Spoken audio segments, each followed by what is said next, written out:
This is CBC Nova Scotia News. Premier banned. Sipekne'katik First Nation declares Tim Houston and 2 cabinet ministers unwelcome on reserve lands. Party on the waterfront. CBRM plans an ambitious New Year's Eve celebration, but some question if it's money well spent. And fee hike. Why Maritimers can expect to pay more to visit U.S. national parks next year. Showers on tap with temperatures rising overnight in through Thursday, but the cold air surges back in for Friday. Your full forecast is coming up. Good evening. Leaders with Sipekne'katik First Nation have issued a scathing rebuke of the Premier and 2 of his cabinet ministers, including an order not to step foot in the community. As Taryn Grant reports, the Premier says the declaration is bizarre and not something he's focusing on. Sipekne'katik's chief and counsels say Premier Tim Houston, Justice Minister Scott Armstrong, and All New Affairs Minister Leah Martin are banned from their community. Chief Michelle Glasgow did not respond to interview requests, but in a statement she released publicly Tuesday, she says Houston is violating Mi'kmaq rights.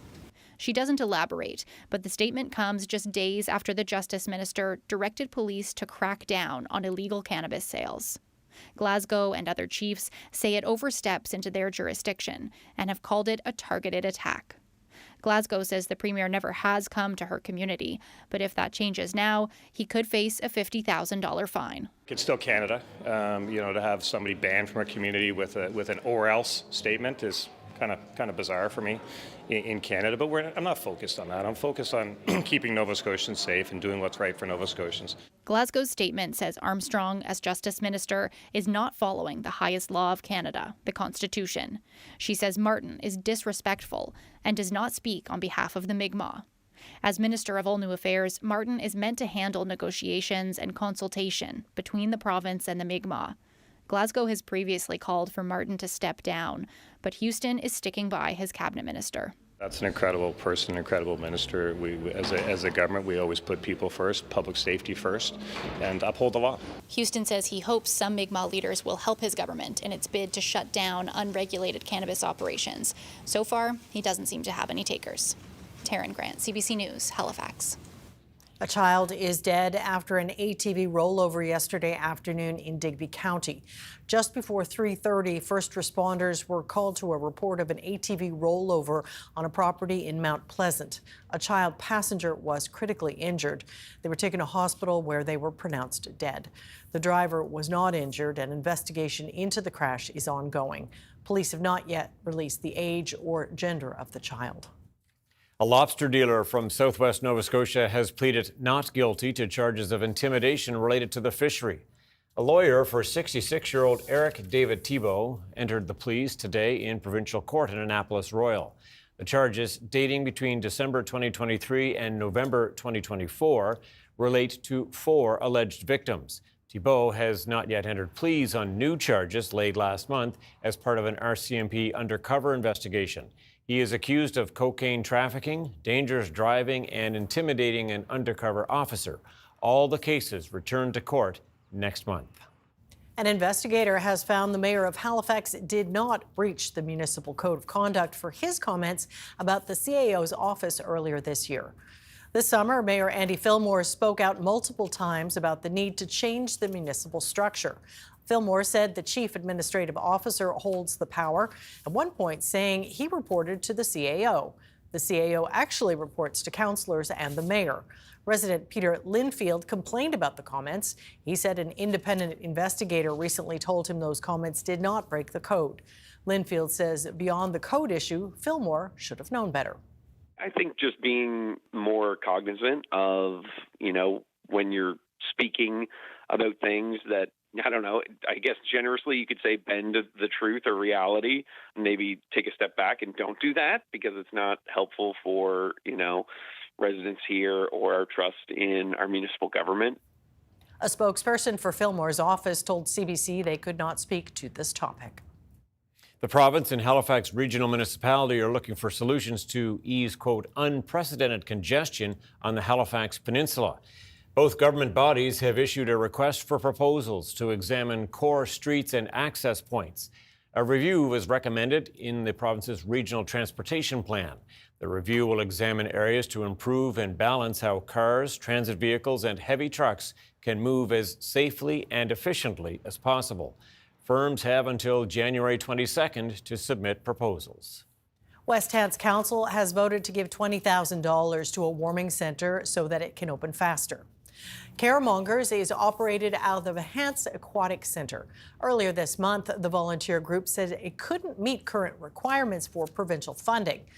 At Council Tuesday night, CAO Mark Phillips says he's heard from a provincial representative that the group is now likely to get that funding. He says Council's decision to also provide funding to the centre would not negatively affect the group's application to the province. Cape Breton Regional Municipality has announced what it calls an ambitious New Year's Eve celebration to mark the 30th year of amalgamation. The free event will take place on the Sydney waterfront and will offer activities for all ages. But some people are questioning whether it's money well spent. Kyle Moore reports. We're that excited to announce the 30th anniversary of the Sydney New Year's Eve celebrations down by the waterfront. Details of a plan to party on the Sydney waterfront to welcome 2026 was announced on social media. The CBRM is celebrating 30 years as a municipality. We have to make the best of our community, and our community is growing, and we have citizens that are now part of our community and the growing vibrancy that weren't even alive when the municipality was put together.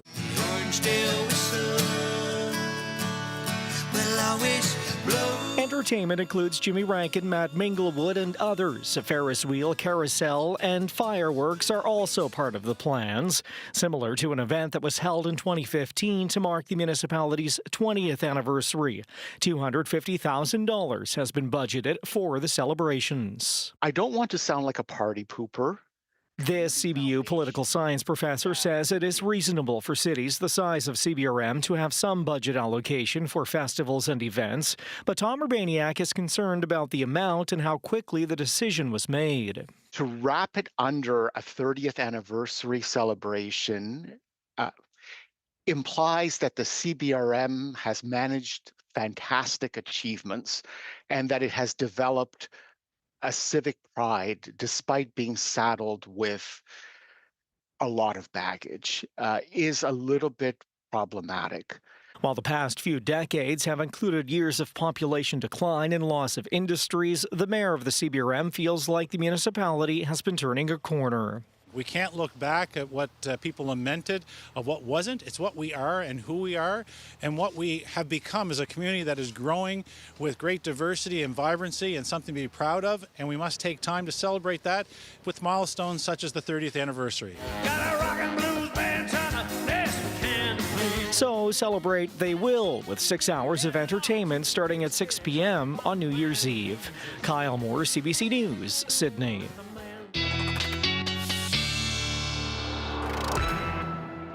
All right, let's quickly check in with Ryan Snoddon now. First, quick look at the weather forecast. It sounds like a bit of a warm-up on the way. Yeah, warm up, absolutely. Already temperatures creeping up, and we're going to continue to rise right into Thursday morning, and then temperatures will slide back down again throughout the day on Thursday, primarily into the afternoon. Let's time it out the hour by hour, and you can see that temperatures are going to be bumping up. Most of the precipitation falling Wednesday night is going to be in New Brunswick. Rain, freezing rain, snow.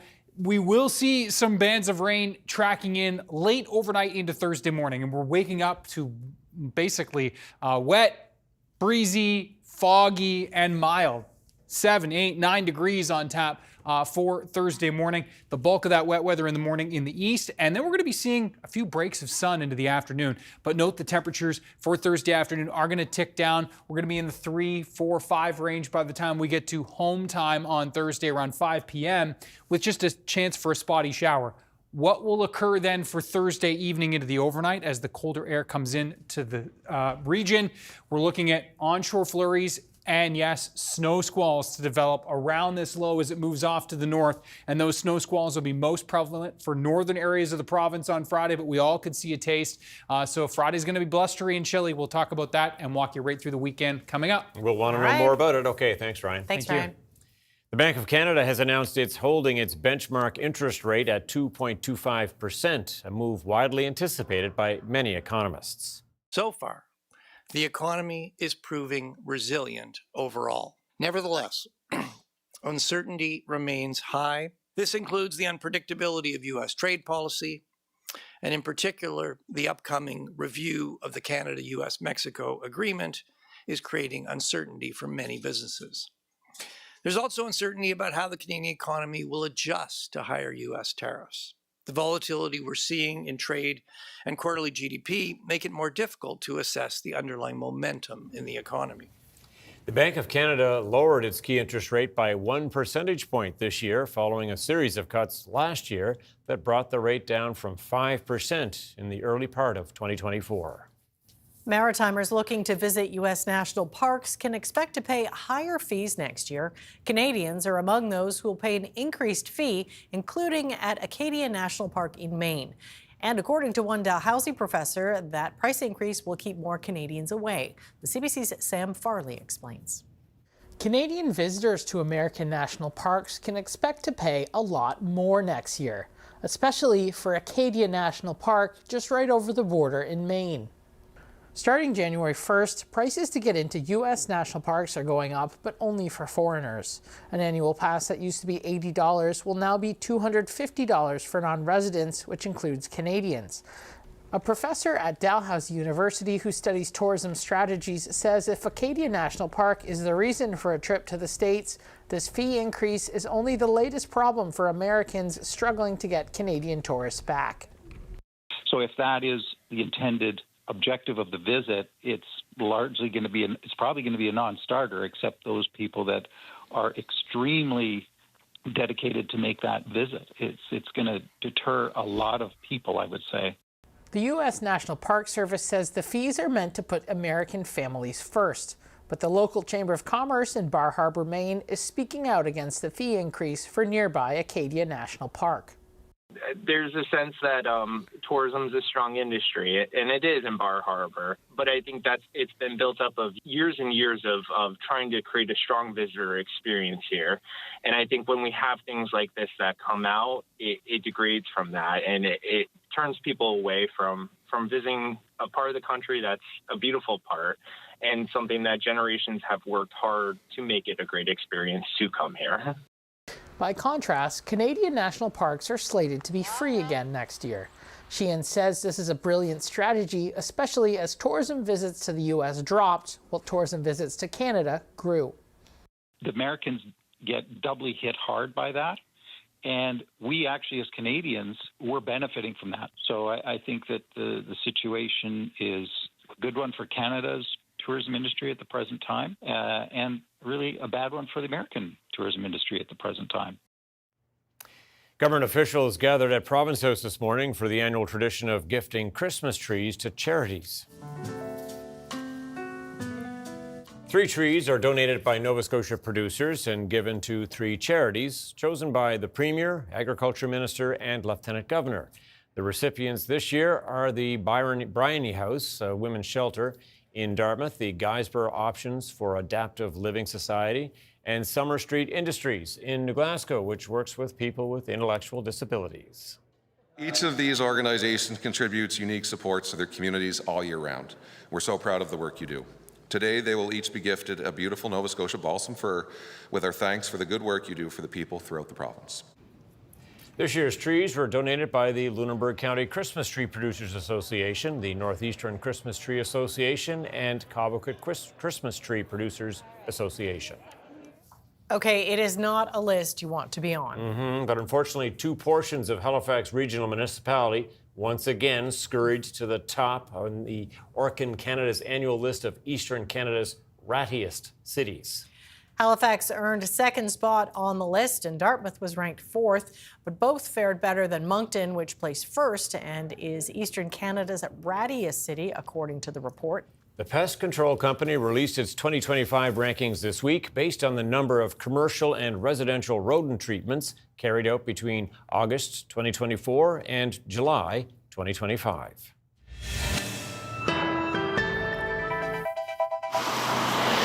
On a prettier note, Yeah, some beautiful lights on Connaught Avenue, of course. Ryan is up next with the full weather forecast. Do stay with us.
This weather update is brought to you in part by Atlantic Lottery's iGames. Play hundreds of games on the Atlantic Lottery app or at alc.ca.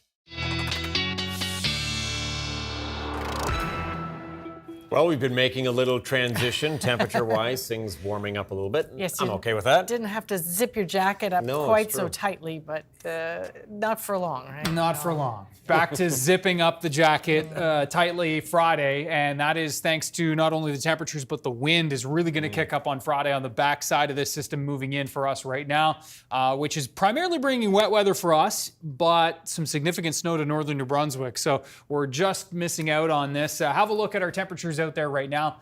We're at still -1 in Amherst, so the potential for a few flakes on the leading edge of this tonight in through Cumberland County. Generally, that's our best chance. Could see a few wet flakes the valley towards northern parts of the province, including northern Cape Breton as well, where the temperature's at -2 right now. The winds from the south, and yeah, they're starting to increase in gusts around the Tri-County area, some gusts 30 to 40 kilometers per hour there. That's generally going to be the name of the game tonight. As we look at that frontal boundary moving through, there's the snow piling into New Brunswick, and we're again looking at a couple of flakes here, Cumberland County up towards northern parts of the province, but not a lot of moisture yet here in through Nova Scotia. We're looking at these showers that are working their way up through Cape Cod and places like Philadelphia. That's the shower activity that's going to be moving in for us overnight, but more so for the early hours of Thursday. And then on the back side of the system, the cold air pooling back down across central Canada, minus 13, minus 14, Winnipeg, Saskatoon, Edmonton, Calgary at 7, but look at the temperatures in through the north, minus 34 in Whitehorse. Overnight, the rainfall into Thursday, and we're looking at generally 2 to 5 millimeters down in through the southwest. It looks like we'll see pockets of 5 to 10 millimeters through central and pockets of as much as 10 to 20 millimeters through the east. That's going to be our best chance. Let's walk you through the timeline again in case you're just joining us. Pretty quiet. The temperature's bumping up 7, 8, 9 degrees for tomorrow morning. Look at the wet weather, Cape Breton, eastern mainland, already starting to taper off tomorrow morning in the west. We'll get into some sunny breaks into the afternoon. The potential here for a couple of spotty showers, 2, 3, 4, 5 degrees on tap by the time we get to the end of the day. So temperatures sliding a little bit towards the latter part of the day. And then Thursday evening into the overnight, as those temperatures fall further to the freezing mark, we're looking at the flurries developing. And with these westerly winds, we're looking at a really high potential here for snow squalls Thursday night in through Friday morning and some blustery driving conditions, and we'll talk about that in just a second. There are your temperatures for your highs, again, primarily in the morning, those winds gusting 40 to 50 kilometers per hour. There's Friday, highs near -1 Tri-County, but most of us in the -3 to -5 range on Friday. The low moves off to the north, and in these westerly winds blowing in from the Gulf of Maine, the Bay of Fundy, and across through the Strait and the Gulf. So it's northern Cape Breton, the valley across through Truro towards the 104, and even down towards the Tri-County area, all looking at the potential for some snow squalls and blustery conditions on Friday. We'll all run the risk for flurries, but those areas are the best shot for seeing some squalls and whiteouts on Friday. Saturday, quieter conditions, the winds easing into Saturday. And then there's Sunday. We've been talking about this for the last couple of days. I just want to show you generally what we're looking at. So we got this low coming in from the south. Sunday, the northern edge. It looks like we're into some showers, perhaps along the Atlantic coastline. But overall, this is light flurries, or I should say flurries turning to light snow late Sunday. The track of this low is going to be so key. But a quickly developing low is really the name of the game here.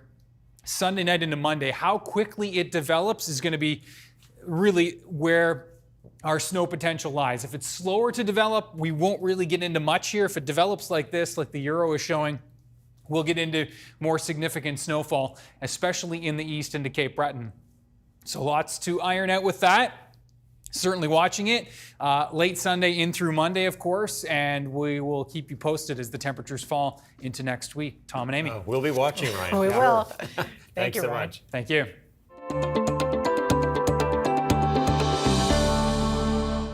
The Newfoundland Regiment hockey team paid a visit to the Janeway Children's Hospital in St. John's this week. They dropped by to meet young hockey fans, but also to donate proceeds they'd collected at the teddy bear toss over the weekend. Have a look. How's it going? Hey, bud. Obviously, this time of year is super important for us to get out to the Janeway Children's Hospital. We've been connected with them all season. They've been super big supporters of us, and it's easy for us to give back to the community in this way. And we're just here. We had our annual teddy bear toss yesterday, the first one with the regiment, and we're bringing some teddy bears to share it with the children here today at the hospital. That's how you make friends with her. Yeah, there you go. It's amazing. Is that a count? It's So wonderful, because we try to make sure that we're focused here on the whole child, bringing joy to the care that is provided here and making sure that the children are happy and content so that they enjoy coming to the Children's Hospital. As you can hear, it's a happy place and a fun place to come to so that kids have a better relationship with their care in the long term. They grow up into adults that have a positive relationship with their health care. That is 3 and 5, so my score is 8. I mean, it's really nice. Like, we appreciate doing like things like that and stuff. Like, it's part of our job and like to give to the next people in our community and stuff. So we really appreciate it, and it's a pleasure for us to be here today. He's looking at your brain here. No, that's the easy part about my job is the players have always been really good about that stuff when we need to get out in the community. And when you pitch something like this to come to a children's hospital, especially this time of year, the guys are always on board.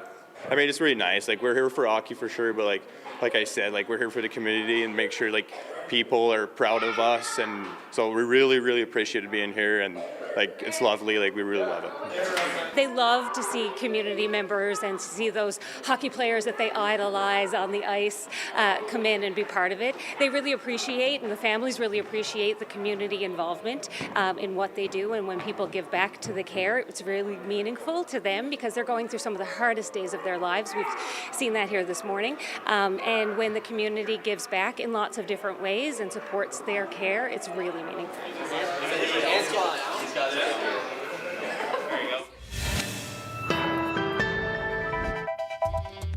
Coming up, Peace by Chocolate partners with a Hollywood production company to turn their story into an animated feature film.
10 years ago, the Had family fled war-torn Syria and started a successful chocolate business here in Nova Scotia.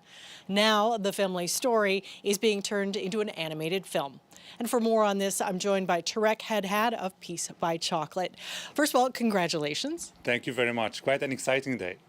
So how did this all come about in the first place? So the team at Rising Tides Films in Hollywood reached out to us a few years ago, and we were working with them on a concept. And this year we started officially working on an animation project for Peace by Chocolate under a animation movie called Chocolata, which means chocolate in Arabic. So this is one of its kind, and the family is quite excited. Well, why did you want to pursue this sort of film?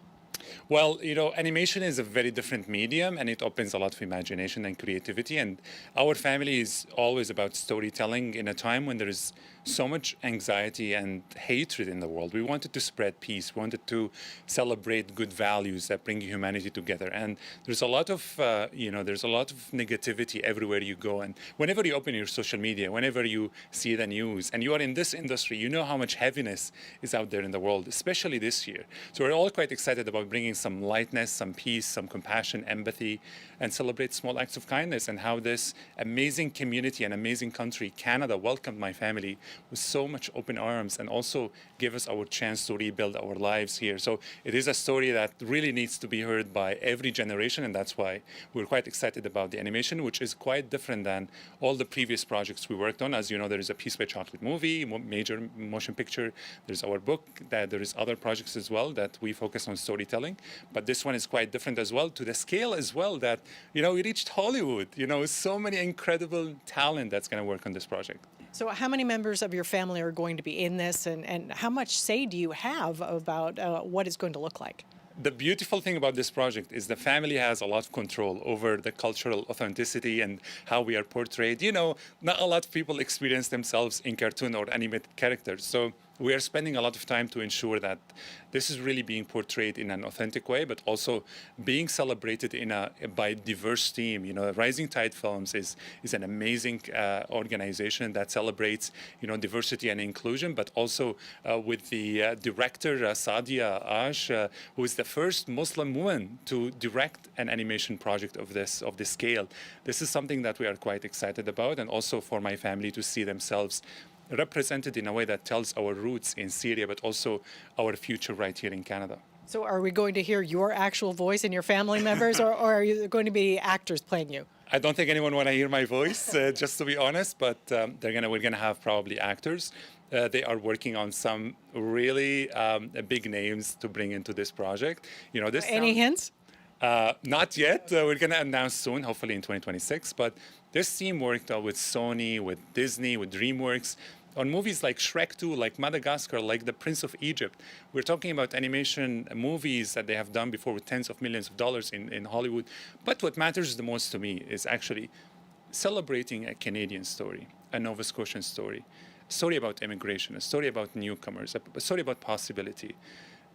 You don't hear about these stories anymore, and that's why really this is quite important at this time when there's so much country-to-country anxiety and tension. We're just trying to build the bridges and just understand a little bit more about what peace really can be translated and how it can erase some of the darkest times of my family and the darkest times that all Syrians have lived through, and many refugees and newcomers as well. Now, how long a film do you think this is going to be, and where are you in terms of putting it all together? So this is a full-length animation movie, and it's coming to be, I think, 80 or 90 minutes, plus or minus. We are now in the development phase, so we are just finalizing the character development, the environment development, bringing in more talent as well as we speak. However, this is moving at the speed of light, actually, and it's going to come into fruition and hopefully be completed much sooner than a lot of other animation projects that take this time, especially right now when there is a lot of new technology in this industry. Probably I'm the last person that I'm going to tell you about animation because I don't know much, but the team that is working on it, they are putting really their heart into it. You're going to learn really quickly, I'm sure. I'm going to learn so much so quickly. Well, why do you think your family story has resonated so much? There are lots of immigrants with lots of different stories. Why do you think the Had family stuck with people? We are trying to translate our skills into an opportunity for a life here. And when you're talking about new beginnings, when you're talking about kindness, when we're talking about compassion, we're talking about a community like Anaganesh, one of the sweetest, communities in the country, and add chocolate to it, add, some key ingredients of success, add sense of renewal, new beginnings, resilience. When you merge all of these great values together, I think this is what every human being is aspiring to live and celebrate. So that's why it is quite different when you talk about Peace by Chocolate or our family. I think people are always looking for kindness in the day-to-day life, and that's why as well you can see it celebrated in so many other countries as well. But the ingredients for the story, the heartwarming story, I think it is available with Peace by Chocolate with our family. But at the same time, we're just one of thousands of success stories. Canada is offering the Canadian dream to every newcomer. And it's just really, believing in yourself and having the opportunity and the platform to voice out your passion towards contributing to Renew Home. This is really what we are trying to translate here throughout this journey. So you're coming up on your 10th anniversary of landing in Canada. Did you ever, think a decade from then that you'd be creating an animated movie about your family and everything that's come before it? Not in my wildest dreams. Not in my wildest dreams have I ever imagined that there would be an animated character portraying myself and also my family. It is a big year for us. As you mentioned, we are celebrating our 10th anniversary in a country that gave us our human rights, our freedom, our opportunity to live again. This is the least we can do to translate what the Canadian story should look like in Hollywood. In a time when the doors are being shut down, borders are being closed, we're trying to open our hearts by telling people that, hey, we are all the same. No matter what our skin color is like, no matter where we come from, no matter what our faith and ethnicity and background is, we're all the same. We're all humans. We have different experiences in life based on the place where we are born, but at the same time, we all aspire to live in peace. So I'm quite excited on this 10th anniversary, to share this amazing big project with the world and try as well to live and make even bigger projects for the next 10th anniversary for me and my family. Well, congratulations, and we look forward to seeing the film when it's done. Thank you very much, Amy. I appreciate it. Coming up, UNICEF warns the number of acutely malnourished babies and children in Gaza is, quote, shockingly high. And facing down Parkinson's and dementia, beloved children's author Robert Munch says he's still got stories to tell.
Welcome back. More than 2 years into Israel's war in Gaza, some aid is making its way into the enclave despite ongoing challenges with bringing in supplies. UNICEF says the number of children suffering from acute malnutrition in Gaza is decreasing, but not nearly fast enough. Tom Perry reports from Jerusalem. UNICEF says 9,300 children in Gaza were treated for acute malnutrition in October. October 10th, of course, was the ceasefire in Gaza. Aid started to get into the territory. UNICEF says the number, as bad as it is, 9,300 kids with acute malnutrition, is better than it was in August, when more than 14,000 children were treated for malnutrition. So the numbers are moving in the right direction, but UNICEF says they're just not moving quickly enough. The group is saying that the big problem is that aid, of course, is getting into Gaza, but it's just not enough. Now, Tess Ingram is with UNICEF. She's in Gaza. I had a chance to speak with her today, and she talked about some of the obstacles they're facing getting sufficient aid into the territory. So we have the capacity to offload more trucks, and we have hundreds of trucks ready to come into the Gaza Strip. We just need to see those crossings operate more effectively. We need more aid to come through on a daily basis, and we need all available crossings into Gaza to be open so that aid can start moving at a greater scale. Now, we did hear Israel say in the past few days that it was looking at reopening the Rafah crossing into Egypt. There was a bit of controversy there, though. That passage is mostly for people, not so much for aid. And Israel had said that it would only be really for people exiting Gaza, that people would not be able to get back into Gaza through Egypt. Egypt objected to that, and so we haven't seen Rafah reopen yet. We have seen the Israelis say that the Allenby crossing between Jordan and the occupied West Bank was going to reopen. That closed in September. A truck driver opened fire and killed 2 members of the Israeli military. Israel said this week it was going to reopen that to cargo. We have seen images of some trucks moving through that crossing. Aid groups say that's good. UNICEF says that's good, that any more aid can get into Israel and then on to Gaza. But the fact is, it's still going to have to get into Gaza, and it's still facing those roadblocks at the crossings that are open. And so the message remains, speed up the process at those 3 crossings that are open into Gaza, open up some more, and make sure the people in Gaza get the help they need. Tom Perry, CBC News, Jerusalem. The House of Commons is expected to rise for its winter break this week, and there's holiday spirit in the air as well as uncertainty. Despite the minority Liberal government being just 2 seats away from a majority, it's having a hard time passing some of its legislation. And as Ashley Burke reports, all parties are weighing in on who's to blame. He gave me this record. An MP's Christmas gift to a prime minister facing questions about his own record governing. We're making progress. Canadians rightly expect us to make a lot more progress. The opposition taking aim at that progress as MPs prepare to pack up for the holidays this week. Why is the Prime Minister being the Grinch of the grocery store? Carney promised to move at speeds never seen before, but several of his bills aren't moving as fast as his party wants. The Conservatives seem to be more focused on blocking and trying to prevent progress on a number of issues. Some demonstrable examples. His example that Carney scrapped the consumer carbon tax on day 1 as Prime Minister and later issued a middle-class tax cut. Both are in effect, but it's still not the law 6 months after that bill was introduced. It's an amazing thing. The Conservatives have been talking it out every time we bring it up in the House. But the Conservatives say the Liberals only have themselves to blame. Mark Carney called himself a master negotiator. We expect him to go and, he expects Canadians to have confidence in him to negotiate on behalf of Canada around the world. He can't even do that here in Parliament. The NDP accusing the Liberals of not making enough concessions. They've been very slow to realize that they don't have a majority. You can't get anything done, nothing, in this House of Commons unless the Liberals have the support of another party. The Justice Minister, who's trying to pass 3 bills right now, pushing back. Well, look, I've been engaging significantly with opposition colleagues with different parties. Pollster David Coletto says as this sitting of Parliament ends, the government still has a lot of goodwill. The question is, will that goodwill last into January when people get that, credit card bill and start to ask the question, how am I going to afford to pay for all of this? A major piece of unfinished business this year are trade talks that blew up with the U.S. over getting Canadian sectors hard hit by Donald Trump's tariffs some relief. So far, there are no signs of those negotiations restarting. Ashley Burke, CBC News, Ottawa. If you have an upcoming flight booked with Air Transat, you can breathe a sigh of relief. A strike at the airline has been averted. A tentative contract deal was reached between the Canadian airline and its pilots' union just hours before a walkout was set to begin this morning. Air Transat had canceled more than a dozen flights over the previous 2 days in anticipation of a strike. It has also been ferrying some vacationers home early so they wouldn't be stranded. No details of the new contract agreement with the pilots' union have been announced. Prince Edward Island is the latest province to announce it's selling off its stockpile of American liquor and will donate the profits to charity. PEI's move follows Newfoundland and Labrador's announcement of a similar plan yesterday. The net profit from the sales there has been promised to 60 food banks. Nova Scotia announced it was selling off its U.S. booze for charity last month. Italy has made culinary history with the UN heritage body UNESCO officially recognizing Italian cuisine as part of humanity's intangible cultural heritage. But as the CBC's Megan Williams tells us, it's not just popular dishes like pasta and pizza that gained recognition. It's Italians' special relationship with food. The produce here in this market in Rome is the foundation of Italian cuisine, but UNESCO isn't recognizing these ingredients. What it's recognizing are the intangible ingredients. So things like know-how and tradition, the way Italians sit around a table and chat about food, and also talk about food at food markets. Italian creativity that renowned food historian and chef Massimo Montanari has long pushed to be recognized. Historically, Italian cookery has been able to intercept, to get, to take in many influences taken by other peoples, other countries, to remanage them and to give them back to the world. Today's recognition isn't about one dish, but if there were one dish that encapsulates this blend, it's spaghetti al pomodoro, spaghetti with tomato sauce. Pasta originally hails from North Africa, tomatoes come from South America, but it was the Italian ingenuity that came up with pasta al pomodoro. Now, critics say this recognition risks codifying or calcifying Italian creativity in the kitchen, but those who push for it say that's not the case. All it is a celebration of the delicious interconnectivity around the world of Italian cuisine, and with that touch of local ingredient. Buon appetito. Megan Williams, CBC News, Rome. He's a beloved Canadian author who spent decades writing children's books and making kids laugh.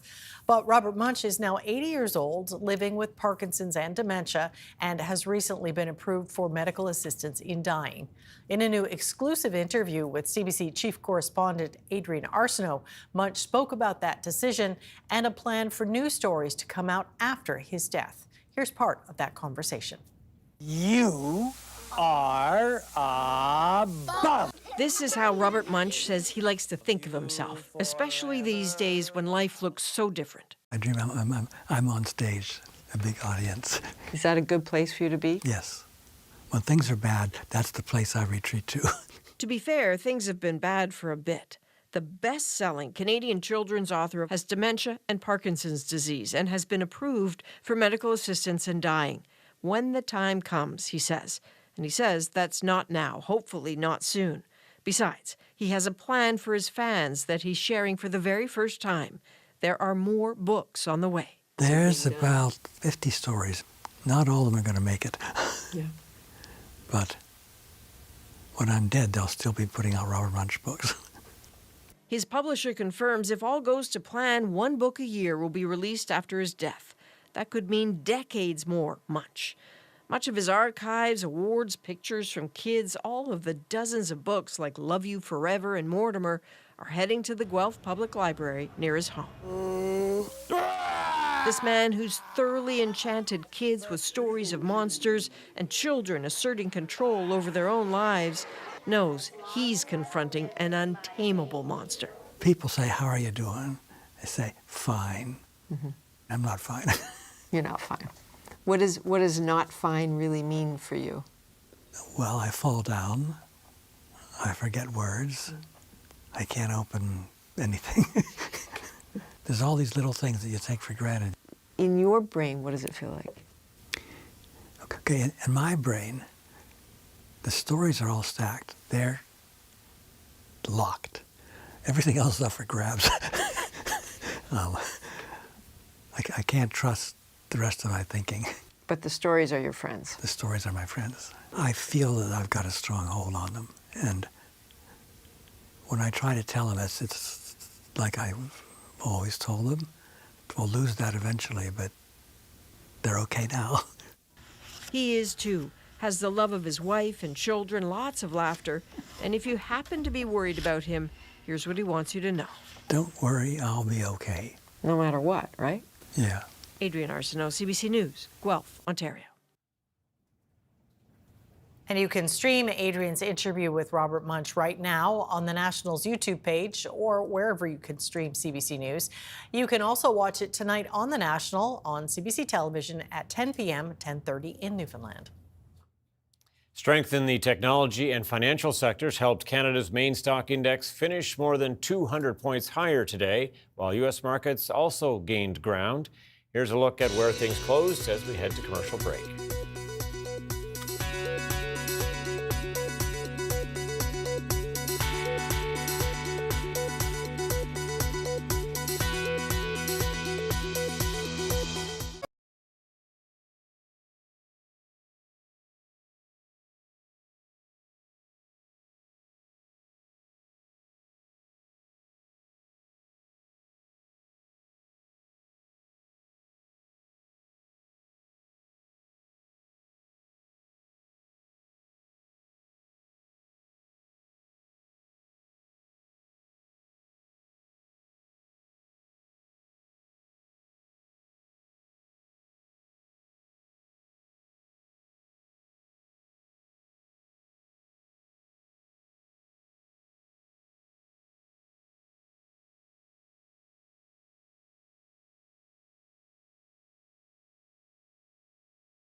This weather update is brought to you in part by Atlantic Lottery's iGames. Play hundreds of games on the Atlantic Lottery app or at alc.ca.